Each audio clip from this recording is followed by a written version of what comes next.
Good morning everyone. দেখো সকাল সকাল উঠটা স্নান টান করে লাইলাম, গরম জল নিয়ে লাইলাম আর রসুনের কুয়া গরম জল খাইলাম। তারপরে দিয়ে আমি পিয়া আর আমার হাজব্যান্ড মিল্লা সবাই গরম জল খাইলাম। তে ডিমের পেঁয়াজি লেগে রান্না বয়ে দিলাম। ডিমের পেঁয়াজি হইয়াও গেল গা। আলু আর ঢেঁড়স ভাজি করলাম। দেখছি তো কালারটা কি সুন্দর হয়েছে। তো তোমাদের দাদা ভাই তো সকালে এই টিফিনটা কইরা দিলাম, তো ইসমাইলও দিয়া দিলাম, মানে দেখার পরে খুশি হইব। তো তোমাদের দাদা ভাই গেল গা সারাদিনের লেগে মর্নিং ডিউটি।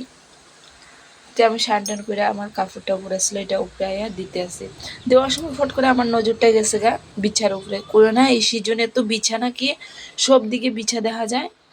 তারপর দেখলাম দুইটা কবুতরের মতন কালো কালো, ভাল লাগছে দেখা।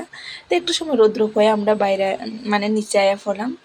আয়া সেরা দুজন মিলে ভাত খাইলাম, আঙ্গুর খাইলাম। খাওয়ার পরে একটু মার্কেট গেলাম, মানে সবজি আনার লাগি। সবজি আনতে যাওয়ার সময় তো সবজি একটু নিলাম। তারপরে দেখি সবরি গলা খুব ভালো ভালো উঠছে, তো সবরি গলা আনলাম। আওয়ার পর একটা সবরি গলা খাইয়ে লাইছি। তারপরে একটা কোল্ড ড্রিঙ্কস আনছিলাম, কোল্ড ড্রিঙ্ক খাইছি। তোমাদের দাদা ভাইয়ের লেগেও দেখ রেখা দিছি, আর পিয়া একটু খাইছে। তোমাদের দাদা ভাইও আইলো, একটু রেস্ট করে কোল্ড ড্রিঙ্কটা খাইয়ে লাইলো। আর রাত্রের খাওয়ানো ছিল মাছের তেল, মাছ ভাজি, মাছের পেঁয়াজি করছিলাম আজকে লাগিয়ে দূরে।